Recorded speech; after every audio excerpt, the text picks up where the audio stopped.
A very good morning. You're watching Breakfast News on Rajya Sabha TV. I'm Tina Jha. Let's start the bulletin with the top stories.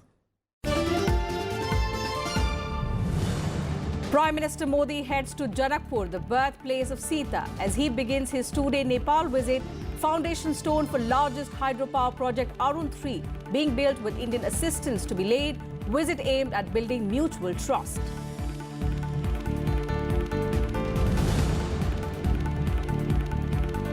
Vice President M. Venkaiah Naidu in Peru on the third and final leg of his Latin America tour.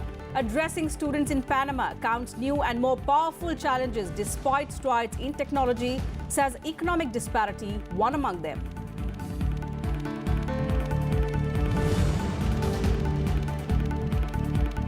Stage set for Karnataka elections tomorrow. Nearly 1.5 lakh security personnel to be deployed across the state. 585 companies of paramilitary forces to assist the state police, voting for 223 out of 224 assembly seats.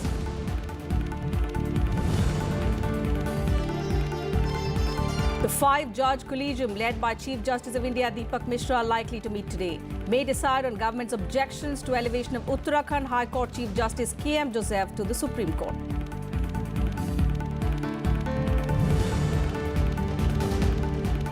And Israel strikes almost all Iranian infrastructure on Syrian soil. Raids in retaliation to rocket fire on its territory by Iranian forces. Netanyahu says Tehran crossed the red line. Calls for calm from Russia, France, Germany, Britain and the EU.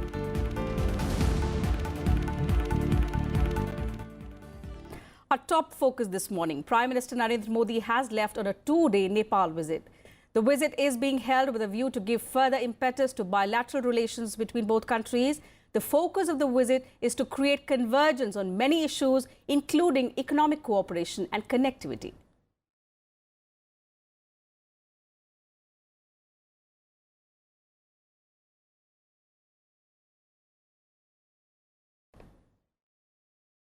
Prime Minister Narendra Modi's Nepal visit begins from Janakpur, the birthplace of Lord Ram's wife, Sita. The visit will recognize mutual cultural and religious connect between the two countries. After a grand welcome, Prime Minister Modi will visit the Janaki temple along with Nepalese Prime Minister K.P. Sharma Oli. He will inaugurate the Janakpur Ayodhya bus service with a view to create the Ramayan circuit between India and Nepal. In Janakpur, a public felicitation of Prime Minister Modi will be held in the Bada Bega ground. All the preparation has completed in Janakpur, and after that he is coming to Kathmandu also. There will be two facilitations, one in Janakpur and in Kathmandu, and there will be high-level talks between these two countries, between our Prime Ministers and Indian Prime Ministers. Prime Minister Modi and Nepal's Prime Minister K.P. Sharma Oli will have one-on-one and delegation-level talks in Kathmandu later today. Both are expected to review ongoing projects and discuss future cooperation in hydroelectricity, agriculture technology and research, besides the rail link between Kathmandu and Raxaul. During the visit, the two Prime Ministers will jointly lay the foundation stone, which will be done remotely, of 900 megawatt Arun 3 hydropower project in Nepal, with an investment of 6,000 crore Indian rupees. Arun 3 is the largest hydropower project to be undertaken in Nepal. The project is being implemented by SJVNL India. On the second day of his journey, on Saturday, Prime Minister Modi will visit the Muktinath temple in the Himalayas and the Pashupatinath temple in Kathmandu. Prime Minister Modi will also meet Nepal's President, Vice President and other political leaders, including former Prime Minister of Nepal, to create consensus among political parties of Nepal about the future of bilateral relations. In this visit of Prime Minister Narendra Modi to Nepal, it is not important how many agreements are signed between the two countries. What is important that what level communication gap is being mitigated. And according to my information, the both Prime Ministers are talking continuously over phone also on some issues.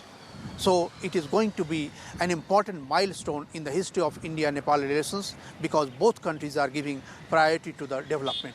Akhilesh Suman for Rajya Sabha Television with camera person D.K. Pandey in Kathmandu. Ahead of his visit, the Prime Minister took to Twitter to say the visit reflects the high priority that India attaches to friendly relations with Nepal. He also said as Nepal enters a new era of consolidating the gains of a democracy and achieving economic growth, India remains a steadfast partner of the Nepal government to implement their vision of Samriddh Nepal, Sukhi Nepal.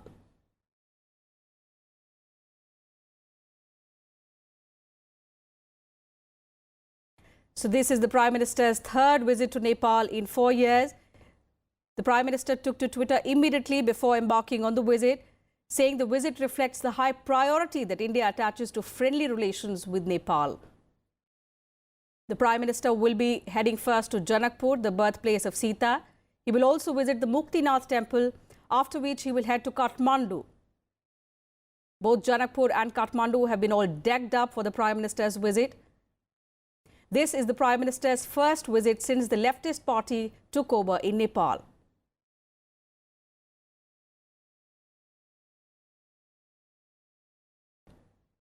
The main highlight of the Prime Minister's visit is that he will inaugurate the Arun 3 hydropower project, which is being built with Indian assistance. Moving on, the Vice President M. Venkaiah Naidu is in Peru on the third and final leg of his three-nation visit. Upon arrival, he was received by the Minister for Foreign Trade and Tourism of Peru. Earlier addressing students in Panama, the Vice President counted new and more powerful challenges facing the world despite strides in technology and science. He said economic disparity is a silent challenge. Vice President M. Venkaiah Naidu being received by the Foreign Trade and Tourism Minister of Peru upon arrival in Lima. He is scheduled to have a meeting with the President of Peru, Martin Vizcarra. Apart from this, delegation-level talks followed by signing of agreements will also take place. The two leaders will also make a joint press statement. Before departing for Peru, the Vice President wrapped up his visit to Panama with an address to students of international studies at the University of Panama and other Panamanian diplomats. Addressing the gathering, the Vice President asked students to march forward with a common goal, to be open-minded and work together in harmony. He said that despite expertise and mastery over the physical sciences, new and more powerful challenges have also emerged in the wake of technological, scientific, medical and other kinds of progress. Having made such strides in technology and innovation, our entire world should have definitely become a more comfortable and a secure place. All of us should feel more content and empowered. Unfortunately, despite expertise and mastery over the physical sciences, new and more powerful challenges have also emerged in the wake of our technological, scientific, medical and other kinds of progress. I refer to the mounting threats of cyber security, new challenge, terrorism, a big challenge, nuclear and chemical warfare is also sometimes, when you imagine it, frightening, and other such scourges which threaten our existence. Another silent but serious challenge which seems to have got out of control is the mounting inequality and disparity in distribution of wealth and economic and social opportunities in different parts of the world. Despite major United Nations bodies and experts addressing such problems over the years, poverty, chronic hunger, malnutrition and illiteracy afflict large communities and systems in many parts of the world. He further said that even though India and Panama might be thousands of miles apart, technology and innovation have brought everyone together. He also said that we have formidable, persistent challenges such as corruption, discrimination, exploitation, violence, especially against women, and violation of basic human rights that continue to erode our social fabric. Later, the Vice President paid floral tributes at the statue of Mahatma Gandhi in Panama City. Rajkamal Rao's report for Rajya Sabha TV. And let's now get you all the news and updates from pole-bound Karnataka.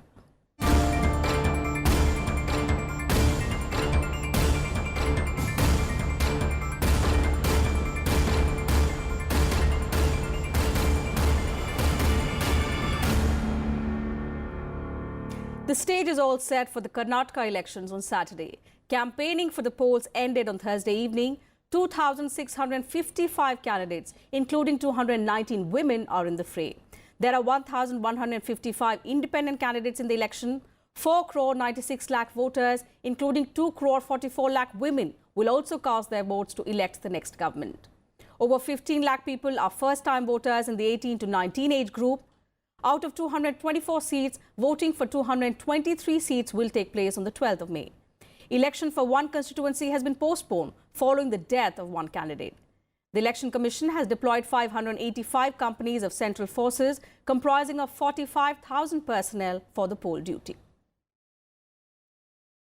We have taken all precautions. There will be more than 1,25,000 various police forces on the ground. All sensitive places, we have ensured that there are at least either half a section of central forces, or there is some micro observer, or there is webcasting. This year we have deployed 585 companies, almost more than 40,000 people from central forces. People should not be afraid. They should come out in large numbers. And the Election Commission has deferred a decision on the recovery of nearly 10,000 voter ID cards. The voter ID cards were recovered from a flat in Rajeshwari Nagar constituency. The Commission has sought fresh information from the Karnataka election machinery before arriving at a conclusion. The Commission had earlier said that most of the voter ID cards recovered seemed genuine, but the reason as to why they were found in the flat is still being ascertained. Sources in the poll panel also revealed that the Election Commission could even cancel elections to the constituency if it finds that a fraud was involved. The police has also registered an FIR naming sitting Congress MLA Muniratna as one of the accused. Till now, 2 people have been arrested and the case is already under investigation. The Deputy Election Commissioner, he has himself gathered information. He has visited the spot. He has taken all feedback from everyone, all conceivable stakeholders, and he has sent a report. Based on that, a decision early will be taken. Simultaneously, a police case has been registered for this under election laws and other related laws. That is under investigation by the police. A very senior officer, a Deputy Commissioner of Police, is investigating. The Income Tax Department has recovered cash and jewellery worth 37.33 crore rupees in poll-bound state of Karnataka. The IT department said that the amount seized is 6 times as compared to the last elections in 2013. It added from the beginning of the Code of Conduct period on the 27th of March till date, the department has seized unaccounted cash of 31.50 crore rupees and unexplained jewellery worth 5.83 crore rupees. बहुत बड़ी तादाद में 80 करोड़ से भी ज़्यादा cash और 65 करोड़ से भी ज़्यादा दूसरी तरह की चीज़ें और 5 लाख से भी ज़्यादा लीटर ये लिकर वगैरह सीज किया है और हम लोग एनफोर्समेंट अभी भी तेज़ी से कर रहे हैं. And our correspondent Kriti Mishra joins us live from Mysuru. Kriti, a very good morning. Kriti, you've been covering the Karnataka elections extensively. What is the sense you're getting from the ground? Also, what is it that the voters in Mysuru are going to vote for?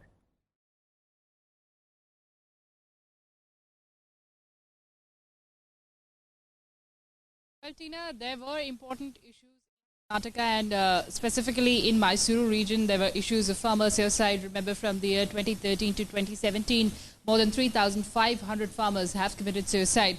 There's a very important issue of water scarcity because remember, Tina, it is feared that by 2030, Bengaluru could face a severe water crisis the way Cape Town faced in South Africa. There were important issues like man-wild conflict. We also did a story on it, how in the Hassan district, people are constantly living under the fear of elephant raids. There were important issues, of course, dominating the minds of the voters, but we saw the political discourse, which was dominated by personal attacks and vitriolic statements. Remember, for the BJP, Karnataka is the gateway to South India. For the Congress, it's a do-or-die battle because after Punjab, this is the only second-large state where it is in power. And as far as the JDS and the BSP alliance is concerned, that has also emerged as a formidable force in the state. But remember, Tina, for last 3 decades, Karnataka has not favoured the ruling party, and it has also not followed the national trend by voting for one party in the assembly election and another party in the parliamentary elections. And most of the pre-poll surveys have hinted at a fractured mandate. So in that case, most of the political observers point out that even a swing of 2 to 3% could assure victory for a political party. So certainly now the ball is in the court of the people of Karnataka, and we'll have the verdict on 15th of May. Over to you, All Tina. right, Kriti, many thanks for joining us with those details. So as Kriti was pointing out, for voters in areas bordering forests in Hassan district of Karnataka, the election is not so much about roads and electricity as it is about relocating wild elephants. The human-animal conflict around Sakleshwarpur-Allur region of the district has claimed many lives. Hundreds of people in the villages have lost their crops to elephant raids. The Election Commission will set up 60 camps and provide additional security considering the elephant threat. 80-year-old Pruttamma in Sakleshpur of Hassan district of Karnataka breaks down at the mention of her daughter Vaishnavi. Last month, Vaishnavi was trampled to death by a wild elephant.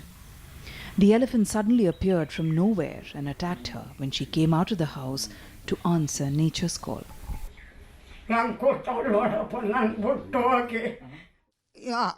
ಎದ್ದು ಹೊರಗಡೆಗೆ ಹೋಗೋದ್ಲು 6 ಗಂಟೆಯಲ್ಲಿ ಕೆಲ್ಸಕ್ಕೆ ಹೋಗಳಲ್ಲ 6 ಗಂಟೆಯಲ್ಲಿ ಎದ್ದು ಹೊರಗಡೆಗೆ ಹೋಗೋದ್ಲು ಇವಳಿಗೆ ಓಡೋಕ್ಕಾಗಲಿಲ್ಲ ಸ್ವಂತ. The sight of barbed wire fencing along the coffee estates to keep tuskers at bay is common in Hassan. Fragrance of coffee, orange and paddy attracts the herd to this area. Residents of many villages live in constant fear and move in groups. Many farmers have stopped cultivating their lands due to elephant raids. ಇಲ್ಲಿ 10 ಆನೆ ಇದೆ.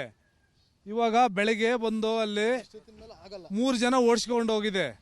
3 ಜನ ಅವರು ತಪ್ಪಿಸ್ಕೊಂಡು ಹೋಗಿದ್ದಾರೆ. ಆದರೆ 2 ಜನ gate ಆಗಿದೆ ಇಲ್ಲಿ. ಆದರೂ ನಾವು ತುಂಬಾ ತಾಳ್ಮೆಯಿಂದ ಅವರಿಗೆ ಫಾರೆಸ್ಟ್ ಯಾರು ಫಾರೆಸ್ಟ್ ರೇಂಜರ್ ಇದಾರಲ್ಲ ಅವರಿಗೆ ನಾವು ಹೇಳಿದೀವಿ, ಇವತ್ತು ಮಾಹಿತಿ ಕೊಟ್ಟಿದ್ದೀವಿ.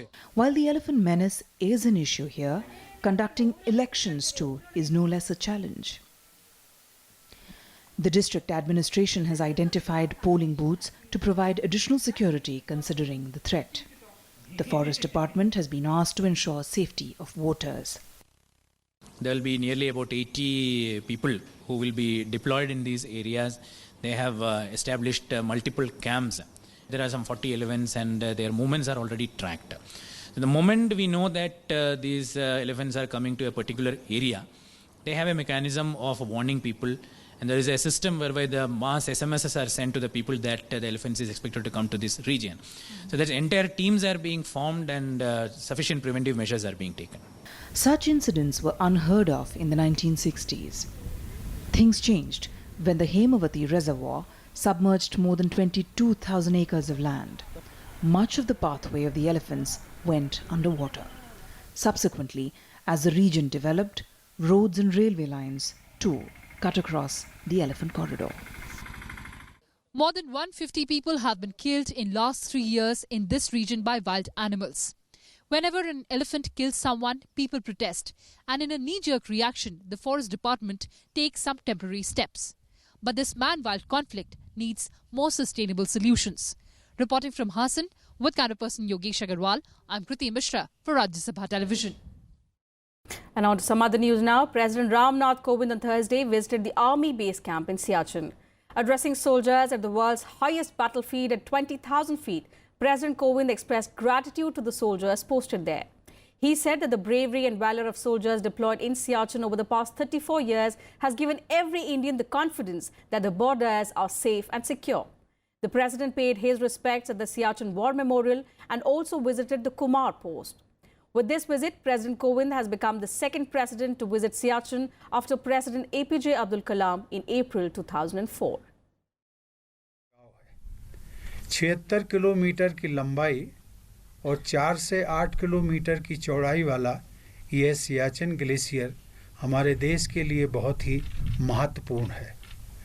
राष्ट्र के गौरव का प्रतीक हमारा तिरंगा इस ऊंचाई पर पूरी शान के साथ सदा लहराता रहे, इसके लिए आप सब बेहद कठिन चुनौतियों का सामना करते रहते हैं। The five-member Supreme Court collegium is likely to meet today. A decision on the government's objections to elevating Uttarakhand High Court Chief Justice K.M. Joseph to the Supreme Court is likely to be taken.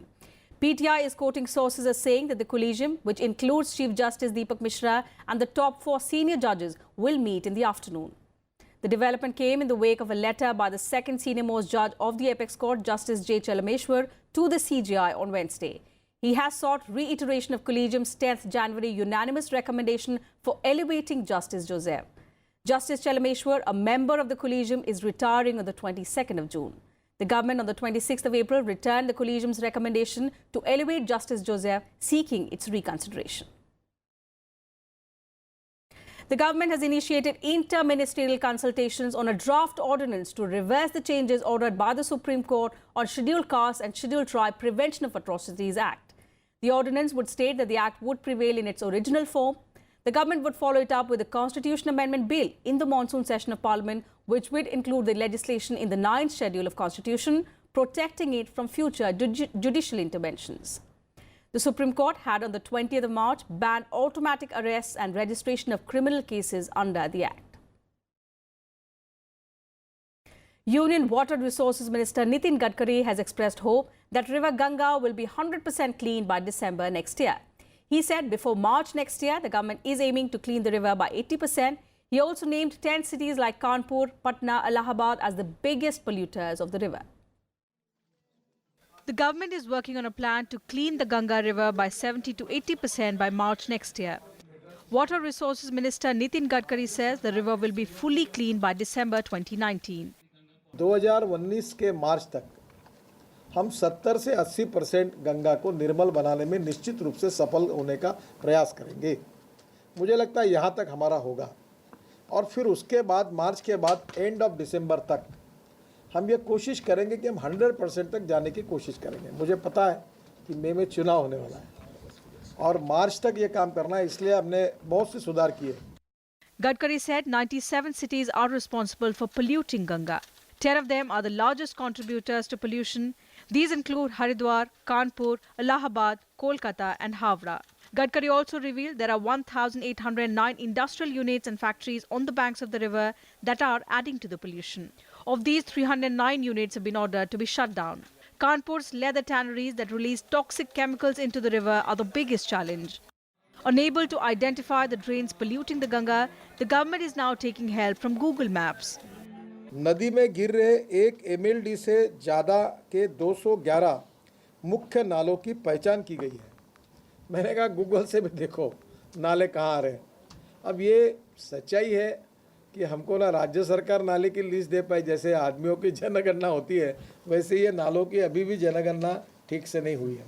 तो मैंने कहा Google का उपयोग करो और ढूंढो कहाँ नाले हैं। तो ये नालों को ढूंढना भी हमारा काम चालू है, इसीलिए प्रोजेक्ट में नए नए प्रोजेक्ट आ रहे हैं। तो 211 मुख्य नालों को अभी तक हमने ढूंढ लिया है। The Water Resources Minister said the government has taken many steps to unclog the Ganga, like setting up treatment plants for water being released into the river, banning use of polythene and planting trees on the river banks. He also assured there will be no lack of funds for the Clean Ganga campaign. The minister said 250 crore rupees have been collected from common people in the Clean Ganga Fund. The Namami Gange project is a flagship program of the NDA government. It was started in 2014 after the NDA came to power. The project had a budget outlay of 20,000 crore rupees to rejuvenate the river. With inputs from Panchanan Mishra, Bureau Report, Rajya Sabha TV. The death toll in the Uttar Pradesh dust storm, lightning and heavy rain has reached 18. 5 deaths were reported in Etawah district, 3 each in Mathura, Aligarh and Agra, 2 in Firozabad and 1 each in Hathras and Kanpur Dehat. The Met Department meanwhile issued a storm warning that could hit isolated places in eastern Uttar Pradesh on Saturday and Sunday. In another incident, at least 6 people died and 10 others were injured in rainfall and thunderstorm that lashed West Bengal on Thursday. 4 deaths were reported from Murshidabad district, while 2 people died in South Dinajpur district. External Affairs Minister Sushma Swaraj called on Myanmar President U Win Myint in Naypyidaw. Sushma Swaraj is on a 2-day visit to Myanmar for discussions on a number of bilateral and regional issues. Swaraj was received by India's Ambassador Vikram Misri and Permanent Secretary of Ministry of Foreign Affairs of Myanmar, U Mint II, upon arrival. External Affairs Ministry spokesperson Ravish Kumar said 7 agreements are expected to be signed during the visit. Myanmar is one of India's strategic neighbours and it shares a 1,640-kilometre border with a number of northeastern states. And Mahathir Mohamad was sworn in as the 7th Prime Minister of Malaysia after a 5-hour-long wait at the National Palace on Thursday night. The ceremony was witnessed by Malaysia's head of state, Sultan Muhammad V, with political allies and senior government officials in attendance. Mahathir-led Pakatan Harapan defeated the Barisan National Coalition that has ruled the nation for 6 decades since independence from Britain. Mahathir won a majority in parliament as it emerged victorious in 122 out of 222 seats, which was enough for him to form the next government. Prime Minister Modi took to Twitter to congratulate the new leadership in Malaysia. Israel has said it has struck almost all of Iran's military infrastructure inside Syria in its biggest assault since the start of the civil war there. The strikes came after 20 rockets were fired at Israeli military positions in the occupied Golan Heights. Syria's military said the Israeli aggression had killed 3 people. Israeli Prime Minister Benjamin Netanyahu has said Iran had crossed a red line and that the resulting bombardment against targets in Syria was a consequence. Meanwhile, the bombardment led to calls for calm from Russia, France, Germany and Britain, as well as the European Union, while the United States put the blame squarely on Iran and stressed Israel's right to self-defense. הקהילה הבינלאומית צריכה למנוע את ההתבססות של כוח קודס האיראני בסוריה. אנחנו צריכים להתאחד כדי לכרות את זרועות הרשע המתפשטות שלו שם ובכל מקום. אני חוזר ואומר, מי שיפגע בנו, אנו נפגע בו שבעתיים. ומי שנערך לפגוע בנו, נפעל לפגוע בו קודם לכן. כך עשינו וכך נמשיך לעשות. And in a tragic incident, at least 41 people have died after heavy rains caused a dam to burst in Kenya, sweeping away homes across a vast area of farmland. The Patel Dam, located on private farmland used for irrigation and fish farming, broke its walls and swept away hundreds of homes downstream. The floodwaters swept away power lines, homes and buildings, including a primary school, as rescue workers picked through rubble and mud searching for survivors. Meanwhile, the Kenyan Red Cross says it has rescued about 40 people so far. It estimates that up to 500 families were affected by the disaster, which took place some 150 kilometers northwest of Nairobi. And that's it from us in this bulletin. Thanks for your time.